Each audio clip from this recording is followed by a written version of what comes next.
आज की यात्रा हम भगवान श्री कृष्णचंद्र जी के पाद कमलों को प्रणाम करते हुए जिंदगी में लक्ष्य हमेशा बड़ा चुनो। युवाओं के लिए आप बहुत बड़ा बनना चाहते हो तो लक्ष्य बड़ा चुनो, छोटे लक्ष्य में मत जियो।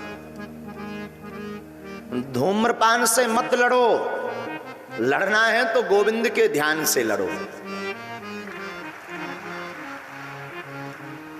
कई बार हम लोग छोटे सपने देख करके अपनी जिंदगी को स्वतः ही बर्बाद कर लेते हैं। हमारे पास, हम तो बचपन ही से कबाड़ी रहे। बचपन में हमारे पास एक नेताजी आए तो बोले, गुरुजी हमको ऐसी सीट पर चुनाव लड़वाओ कि अगर हारे भी तो इज्जत बच जाए। हमने कहा आज नहीं कल बताएंगे। अब देखना गुरु का ज्ञान कितना विचित्र होता। हमने अपने गुरुजी से कहा कि अमुक आदमी आया था, ऐसी ऐसी बात है। रात को हमने गुरुजी के जो भी अर्जी होते लगाओ, वाईफाई में सिग्नल मिला आया। भाई का उत्तर भी बड़ा खतरनाक। जब दूसरे दिन वो नेताजी वापस आए, बोले गुरुजी बताओ हम ऐसा कहां से चुनाव लड़ें कि इज्जत हमारी बची रहे हारने के बाद भी। हमने कहा प्रधानमंत्री के खिलाफ लड़ो।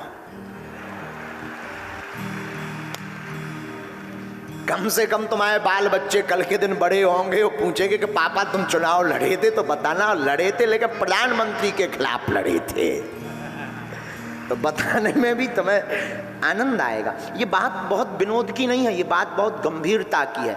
आप अपनी जिंदगी में अपने बच्चों को बहुत बड़ा बनाना चाहते हो तो बच्चों का लक्ष्य बड़ा चुनो, छोटा मत चुनो।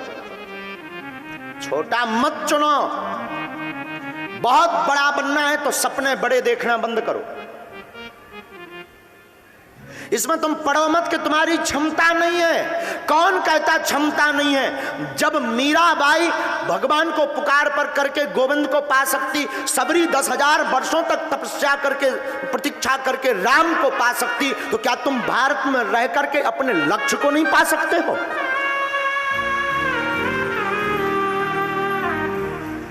यहाँ के खबर नहीं अमीर आदमी हैं कि नहीं, एजेंसी के एक मालिक कल रात्रि में वो दोनों सापत्नीक जहां हम निवास करते तो वहां पर प्रश्नोत्तरी चर्चा में मिले हमको। बोले गुरुजी हमने 4 महीने से सिर्फ यही रटन लगाई थी कि एक बार हम आपको नजदीक से मिले। रोज यही सन्यासी बाबा से प्रार्थना करते थे कि हमें और तो कुछ पता नहीं, पहुंच पाना हमारा मुश्किल है।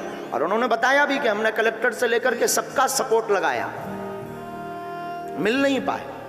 हमने कहा माफ करना, सपोर्ट के चक्कर में तो हम बिल्कुल मिलते ही नहीं है। कोई अगर तुम सपोर्ट किसी की भी लगा लो फिर तो हम बिल्कुल भी नहीं मिलते, लेकिन आप मिले हैं ये शुभकामना। और हमें उनकी एक बात बहुत हृदय में चोट कर गई। उनके पति का कहना था कि महाराज जी हमें विश्वास था कि एक दिन ऐसा होगा कि आपकी गाड़ी हमारे घर के नीचे होगी।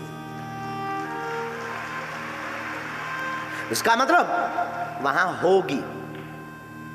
और साधु सच बोले, हमने उनको तो कुछ नहीं बोला, पर हृदय हमारा इतना गदगद हो गया कि व्यक्ति के अंदर अगर जुनून हो ना, व्यक्ति के अंदर अगर लक्ष्य को पाने का संकल्प हो ना, व्यक्ति दृढ़ संकल्पित हो, भटके भरना।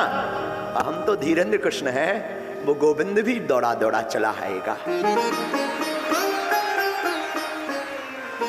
हम तो मानव हैं, वो ईश्वर भी दौड़ा दौड़ा चला आएगा। इसीलिए मेरे युवानों, मेरे पागलों, तुम अपने जितने भी माता पिता बैठे, अपनी बेटी को अपने बेटे को छोटा लक्ष्य मत चुनवाओ, बहुत बड़ा लक्ष्य का उसे सपना दिखाओ। वहां नहीं पहुंचेगा, 19 नंबर पर पहुंचेगा। 10 नंबर का सपना देखने से अच्छा है 20 का देखो। और जब तक पा ना जाओ तब तक भटको मत।